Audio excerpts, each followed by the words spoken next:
programa Livro Aberto tem hoje o prazer de receber o professor Gélico Loparic, que é professor do programa de pós-graduação em Filosofia da PUC. Para conversar com ele também está aqui comigo o professor Ricardo Tim de Souza. Professor, acho que há uma curiosidade do nosso telespectador em saber alguma coisa da sua formação intelectual. O senhor nasceu na Croácia, não é isso? Eu nasci na Croácia e teve o privilégio de ser aluno de um dos mais antigos colégios daquela região, que foi fundado pelos jesuítas em 1608, na época da Contra-Reforma. Lá estudei latim, grego, francês, inclusive ciências exatas. Era um colégio bem montado naquela época. Foi nesse momento que comecei a me interessar pela filosofia. E daí o senhor fez a sua pós-graduação, doutorado na...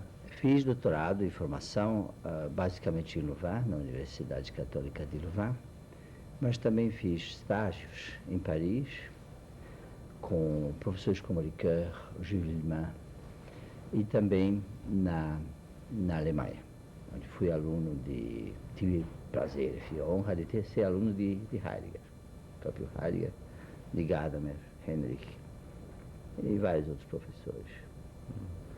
E a sua vinda ao Brasil, como é que foi? Olha, realmente isso é um detalhe realmente biográfico. Eu casei com uma brasileira, estudante em Louvain, na época dos 60, e tínhamos que decidir onde íamos fazer o futuro, onde íamos morar, e a decisão caiu sobre o Brasil. E agora o senhor está na PUC, mas antes de vir aqui para o curso de pós-graduação da PUC, o senhor lecionou em São Paulo, na Unicamp? Sim, ao chegar ao Brasil, um dos primeiros lugares onde lecionei foi a USP. Lá me envolvi com um grupo de filosofia da ciência, uma das coisas que eu fazia. Em seguida fui convidado pelo professor Porchat, Oswaldo Porchat, para integrar a equipe inicial do Centro de Lógica, Epistemologia e História da Ciência da Unicamp. E fui lá, no certo sentido que eu fiz minha base da grande parte por um grande número de anos, né, eu realmente era o professor da Unicamp, do Centro de Lógica da Unicamp. Cheguei até ser o sucessor de Porchat na coordenação do Centro de Lógica. Chama atenção na sua formação uma espécie de ecletismo no bom sentido, né? Quer dizer, a gente vê o seu interesse em autores assim como Kant, Heidegger, depois a psicanálise, Winnicott, e também outras áreas da ciência, quer dizer, desde a filosofia, digamos, mais de cunho que até se aproxima da literatura, até uma filosofia mais exata do ponto de vista, entre aspas, né, do ponto de vista de análises, etc. Como é que se tornou assim esse interesse tão amplo? O que o levou a se, digamos, aprofundar em tantos campos diversos e, digamos, interpolar essas pesquisas, ir construindo? Bom, talvez se pode dizer, quando penso nisso, assim, eu acho que tem uma certa lógica interna desse meu interesse. Quer dizer, desde meu colegial, eu estudava grego e latim, as humanidades, e ao mesmo tempo fazia ciência, seriamente fiz ciência no colegial, matemática e física. Eu achei que, então, me tornando filósofo, eu não podia deixar de lado o saber que se dirigia ao mundo objetivo.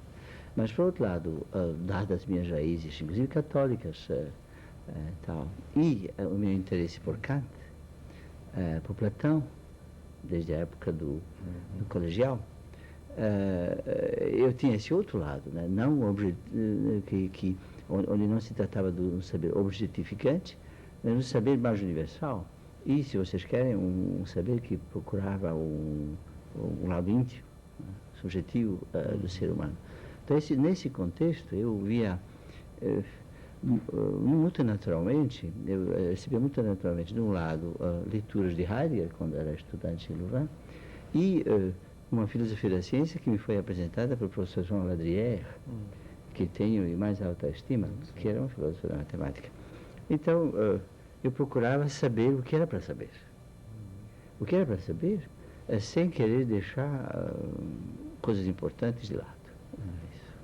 Quer dizer, o universo realmente dos temas da filosofia é bastante amplo, né?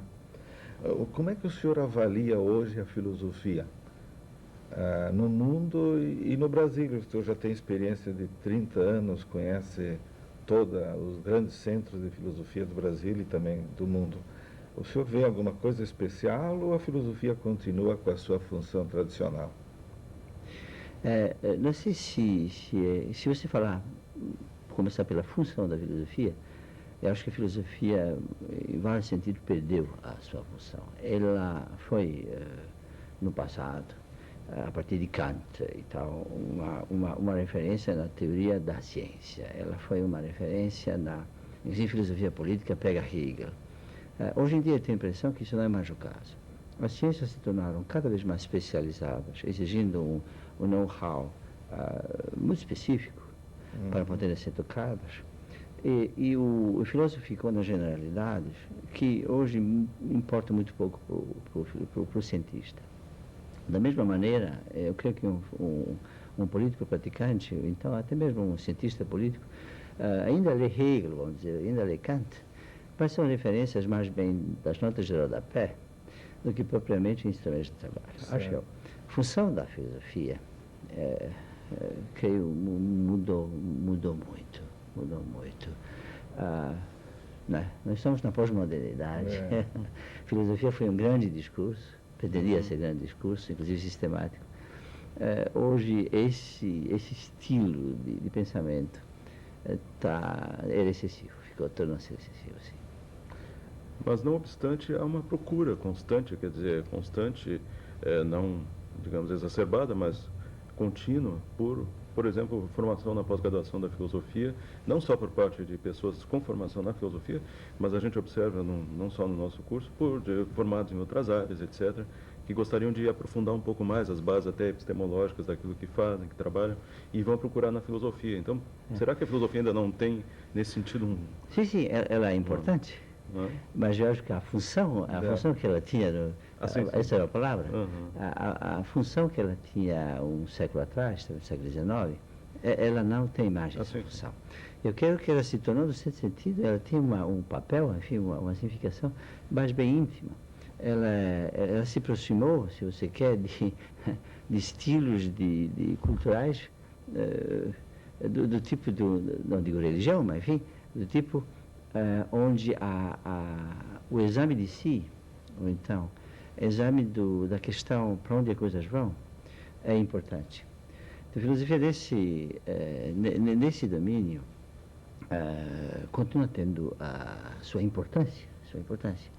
E o exemplo talvez mais típico dessa mudança do caráter da filosofia é Heidegger. Heidegger teve um episódio extremamente infeliz, na verdade, do seu engajamento na realidade objetiva, na realidade da sua nação.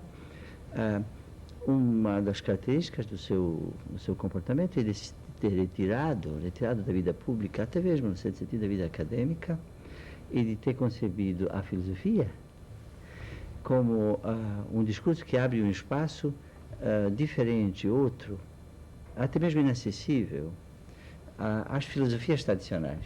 Ele define a filosofia para uma outra função, se você quer, que não é mais aquela de interlogar, de fazer interlocução direta com a ciência ou com a política. Aquela ideia, assim, de que a filosofia daria os fundamentos do conhecimento, né? Essa ideia, então, está totalmente em crise. Está em crise, né?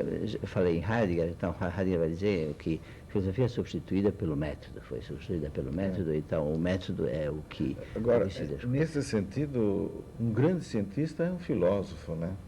Porque a filosofia, a ciência tradicional não tinha uma preocupação, uma consciência tão aguda de que ela era um processo de investigação. E hoje o cientista tem muito isso, né?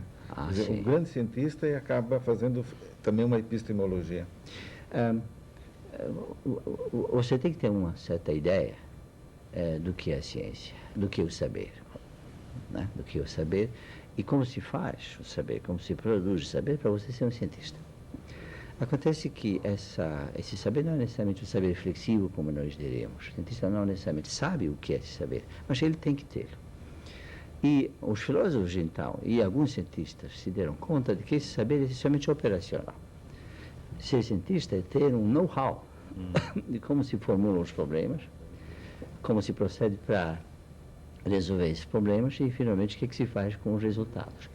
Ciência, então, hoje é concebida mais como uma atividade de resolução dos problemas do que como uma representação sistematizada das coisas que existem aí no mundo. Sistema, então, é substituído, sistema representacional, eu diria, como característica do saber científico, é substituído pela ideia do sistema operacional, que caracteriza não um saber representacional do mundo, mas bem uma atividade científica, concebida como uma atividade de resolução de problemas. O senhor tem um livro muito interessante sobre Descartes. Descartes poderia ser considerado um filósofo e um cientista ao mesmo tempo? Bom, certamente ele fez tanto ciência como metafísica. Ele até disse que fazia metafísica 3, 4 dias por ano e o resto do tempo usava para fazer ciência. Descartes se autodefinia como um cientista. E achava, inclusive, então, que a metafísica servia para pôr um quadro, no qual, então, se devia desenvolver a atividade de resolução de problemas científicos. Aliás, né, nesse livro que você mencionou, eu defendo a tese que Descartes foi um dos primeiros filósofos que concebeu a ciência como atividade de resolução de problemas, como atividade heurística. No sentido moderno. No sentido moderno da palavra. No sentido moderno da palavra. A ideia de que a ciência é a atividade de resolução de problemas, não é isso? Vem da matemática. Vem da matemática, da física matemática, e um dos fundadores dessa ideia foram os algebristas do século XVII, que diziam, bom, um problema é bom se pode ser reduzido a uma equação algébrica.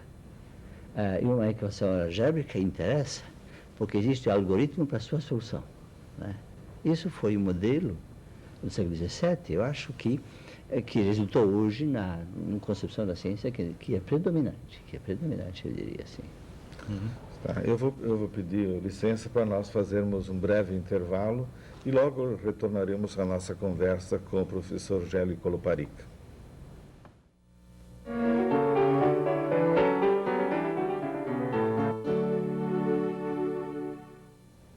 Estamos de volta com o programa Livro Aberto, hoje conversando com o professor Gélio Coloparica, que é professor do programa de pós-graduação em filosofia da PUC.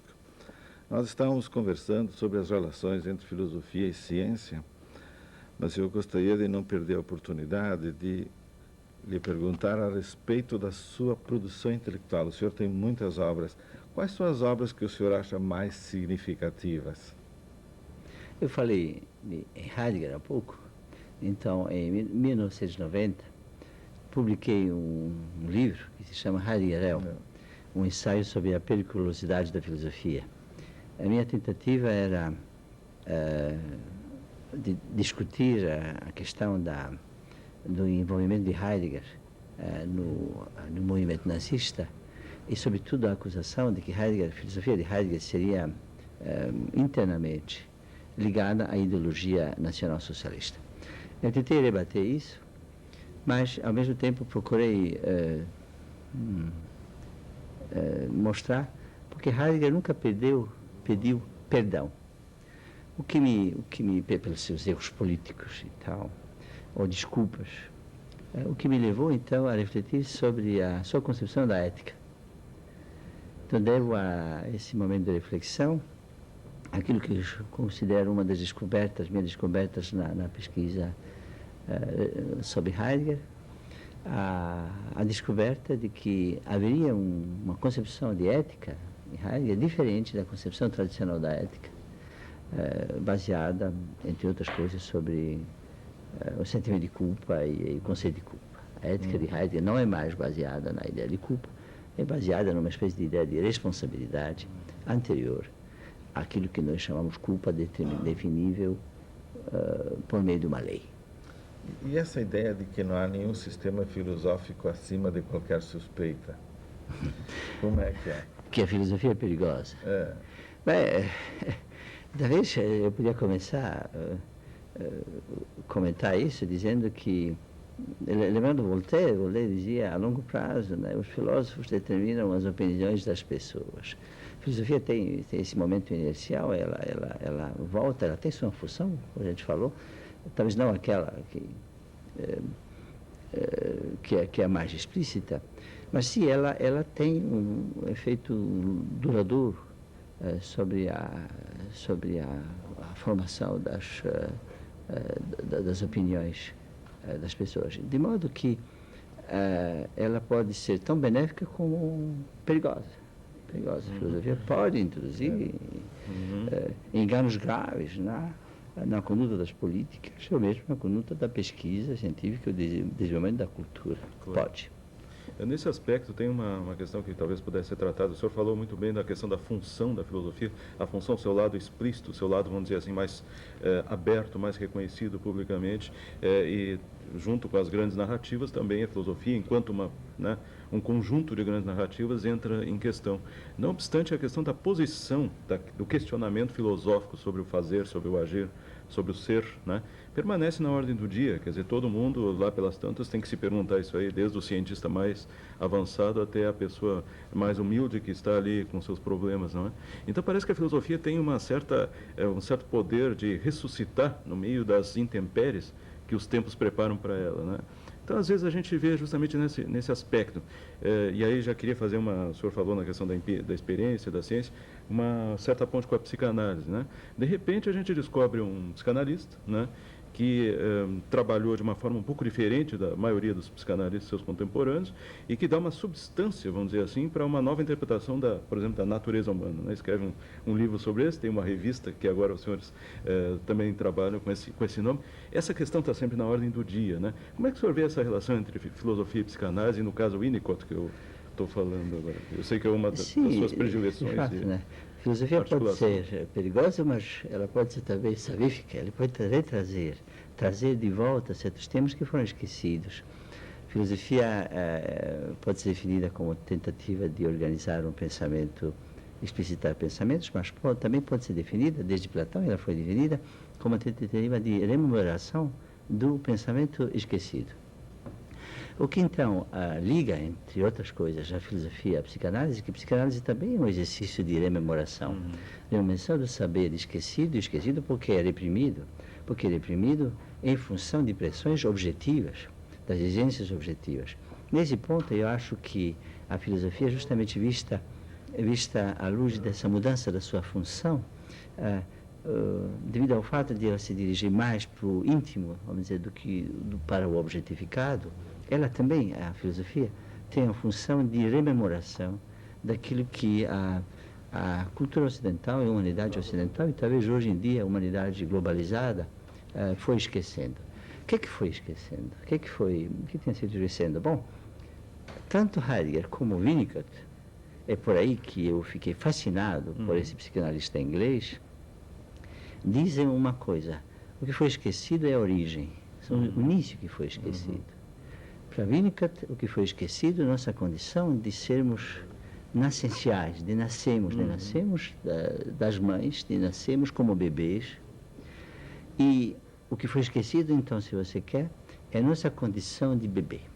Winnicott diz que nós continuamos eternamente, enquanto vivemos, aqueles que fomos bebês. E essa condição nossa é esquecida sistematicamente na vida de adulto. Esse esquecimento, às vezes, se torna prejudicial para a nossa saúde de adulto.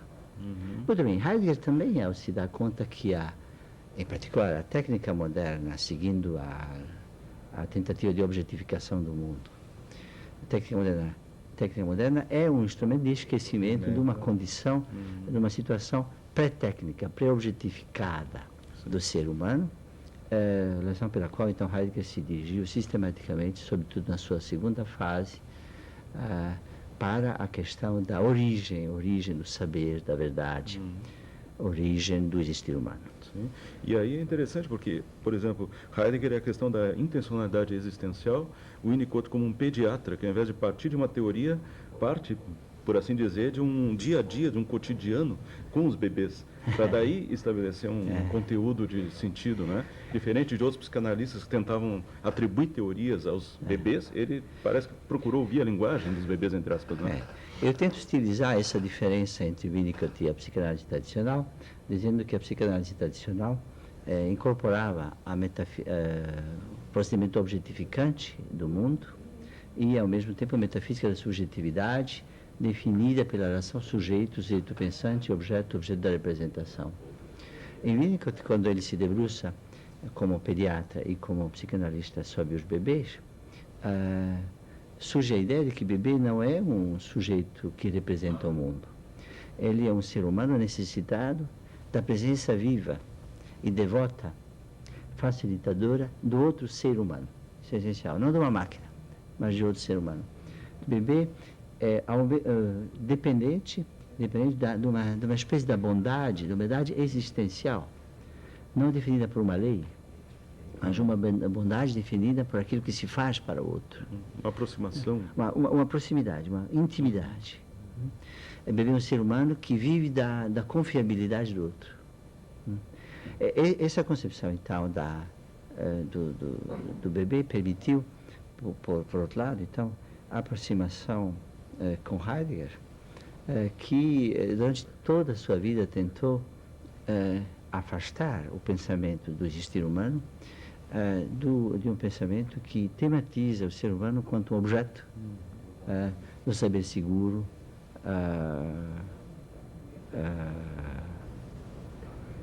e conceitual. Saber seguro e conceitual. O senhor acha que esse tipo de saber é ainda muito importante para o mundo contemporâneo? E, aliás, eu queria acrescentar o seguinte, ligando essas duas questões do Ricardo com uma questão anterior. O senhor acha que, por exemplo, o pensamento de Nietzsche, de Marx, de Freud, ele está presente nessa crise de transformação do mundo contemporâneo, especialmente em relação aos valores e ao ser humano? Eu creio que com Winnicott e Heidegger aparecem valores, se você quer, ou domínios da existência, dimensões da existência humana que não foram contemplados nos valores, por um conceito de valor elaborado no século XIX. Então, o pensamento de Marx era relacionado, do segundo Marx, não do primeiro Marx. O segundo Marx era relacionado essencialmente ao processo de produção tanto dos bens como, inclusive, do ser humano. A ideia de Marx, herdada de Hegel, de processo de trabalho, produz, inclusive, o ser humano. Um dos produtos desse processo do processo de trabalho é a nossa humanidade. Creio que é isso. Isso faz parte do domínio de objetos da crítica de Heidegger. Heidegger vai se assustar com a possibilidade da fabricação dos humanos. Nos anos 30, na obra de Heidegger, aparece essa figura, a fabricação dos humanos, com a tentativa de Heidegger tirar todas as consequências dessa possibilidade técnica, que é uma espécie de herança do valor, do trabalho, que próprio Marx, atribuía ao trabalho, no rastro de Hegel, como eu disse. E Heidegger vai dizer, bom, o ser humano precisa ser pensado não como um produto a ser fabricado, mas como algo que surge, que emerge a partir de si. Né? O ser humano tem que ser devolvido a si, isso significa ter que ser devolvido à sua origem, que não é a fabricação, nem o trabalho, que é uma outra coisa.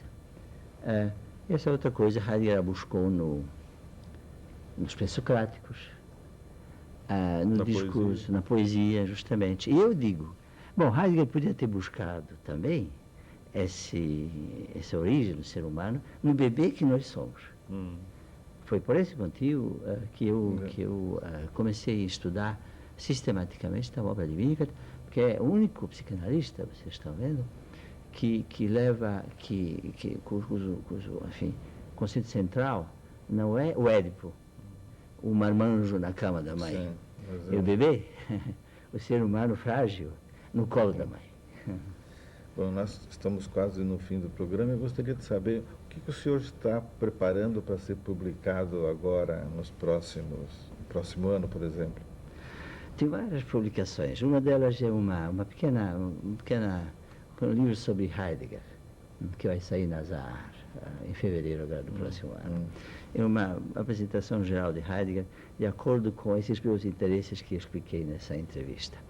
Um outro livro vai ser dedicado ao tema da responsabilidade em Heidegger, que vai ser editado pela editora da PUC, do Rio Grande do Sul. É justamente a continuação das minhas pesquisas sobre o conceito de ética em Heidegger, não baseada na lei, e sim nessas obrigações de facilitarmos a existência uns dos outros.